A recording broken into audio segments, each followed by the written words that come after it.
Биылғы жылы еліміздің жетекші аграрлық жоғары оқу орны саналатын Қазақ ұлттық аграрлық университеті 90 жылдық мерейтойын атап өтпекші. Бүгінгі таңда оқу орнымыз әлемдік деңгейдегі ұлттық зерттеу университеті ретінде дамып келеді. Университетте озық ғылыми зерттеу инфрақұрылымы жолға қойылған. Халықаралық агенттіктері аккредитациясын өткен агротехнологиялық хаб, су хабы, 7 ғылыми зерттеу институты, 8 инновациялық орталық, 31 ғылыми зертхана тиімді қызмет атқаруда. Нақты ғылыми жобалар негізінде құрылған 18 халықаралық зерттеу орталықтары белсенді жұмыс атқарып келеді. Қазақ-Жапон инновациялық орталығының құрамына электрондық микроскопия, микробиологиялық қауіпсіздік, жасыл биотехнология және жасушалық инженерия, тағам және экологиялық қауіпсіздігі зертханалары кіреді. Бұл зертханаларда университет ғалымдары гендік модификациялық азық-түліктерді, ауыр металдарды, микотоксиндерді, пестицидтердің қалдық мөлшерін, антибиотиктерді және басқа да ксенобиотектерді, сонымен қатар тағам өнімдері мен шикізат сапасының микробиологиялық көрсеткіштерін анықтау бойынша зерттеу жұмыстарын жүргізеді. Тағам өнімдері технологиялары және сапасы инновациялық орталығында тағам өнімдерін өндірудің жаңа технологиялары дайындалады. Оның құрамына шикізаттың физика-химиялық және реологиялық талдауы мен тағам өнімдері технологиялары зертханалары кіреді. Сондай-ақ нан, тоқаш және кондитерлік өнімдерін, шұжық және сүт өнімдерін өндіруге арналған шағын цехтар жұмыс істейді. Бұл цехтарда шикізаттан бастап дайын өнімге дейінгі технологиялық кезеңдері қамтылған. Өнімдердің сапасының ХАССП, халал және басқа да стандарттарға сәйкестігі де толықтай тексеріледі. Ғалымдарымыз сүт қышқылды пробиотикалық өнімдерді, сүт қышқылды өнімдерді өндіруге қажетті ашқының жаңа технологияларын әзірлеп, сүт қышқылды бактериялар негізінде жасалған экологиялық таза өнімді игерді.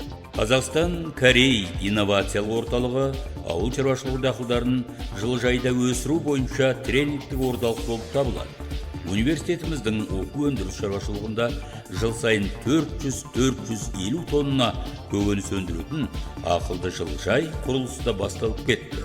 Ең озық инновациялық технологияларды іздестіріп, трансферттеу үшін Қазақстанның және Орта Азияның су шаруашылығы ғалымдарын жұмылдыруды, сонымен бірге су ресурстарын тиімді басқару мәселелерін шешудің жаңа жолдарын қарастыруды басты мақсат тұтатын су хабы белсенді қызмет атқаруда.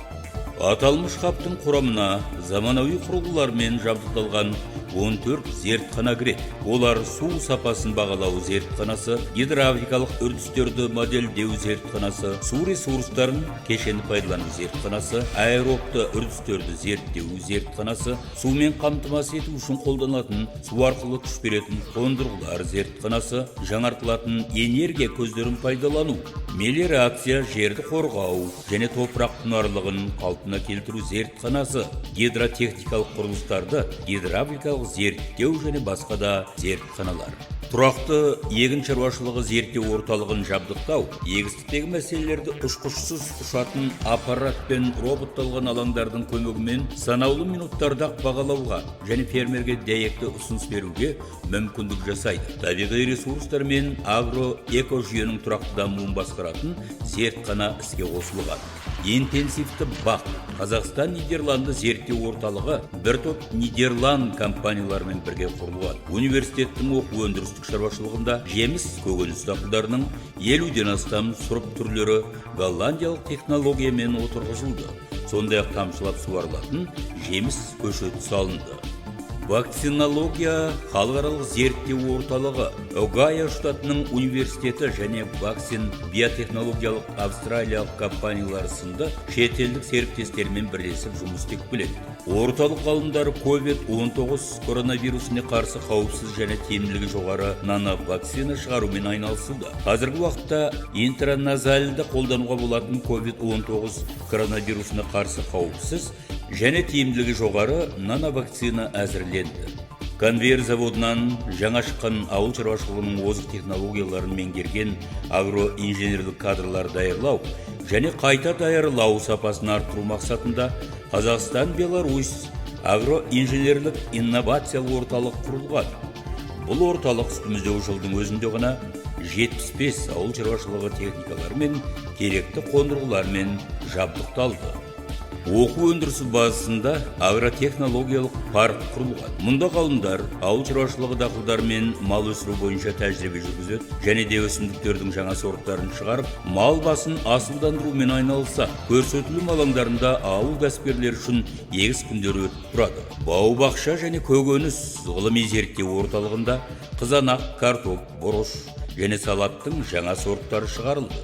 Жеміс көкөніс шаруашылығындағы инновациялық агротехнологиялардың трансферті және бейімделу жүргізілуде. Соңғы үлгімен жабдықталған ситуациялық орталықта студенттерді, магистранттар мен докторанттарды қашықтан оқыту, халықаралық конференциялар, жазғы мектеп, жас ғалымдардың форумы, ТМД-дағы жетекші аграрлық жоғары оқу орындарының ректорлар кеңесі, Қазақстанның ауыл кәсіпкерлеріне арналған онлайн консалтингтік кеңес беру жүйелі түрде өткізіліп тұрады. Осылайша университетіміз аграрлық өнеркәсіптік кешенінде ең таңдаулы білім мен озық тәжірибені таратушы орталыққа айналды. Университет 9 халықаралық және ұлттық рейтингтерде өзіне лайықты орынға ие. Соңғы жылдың өзінде оқу орнымыз QS 2021 әлемнің ең озық университеттерінің рейтингінде былтырғымен салыстырғанда 60 орынға көтеріліп, 591 орынды иеленді. Бұл жетістіктердің Қазақ ұлттық аграрлық университетінің ұжымының ертеңгі күнге сеніммен қарап, 90 жылдық мерейтойын абыроймен қарсы алып, әлемнің жетекші университеттерімен әріптестікті нығайтуына зор мүмкіндік берері сөзсіз.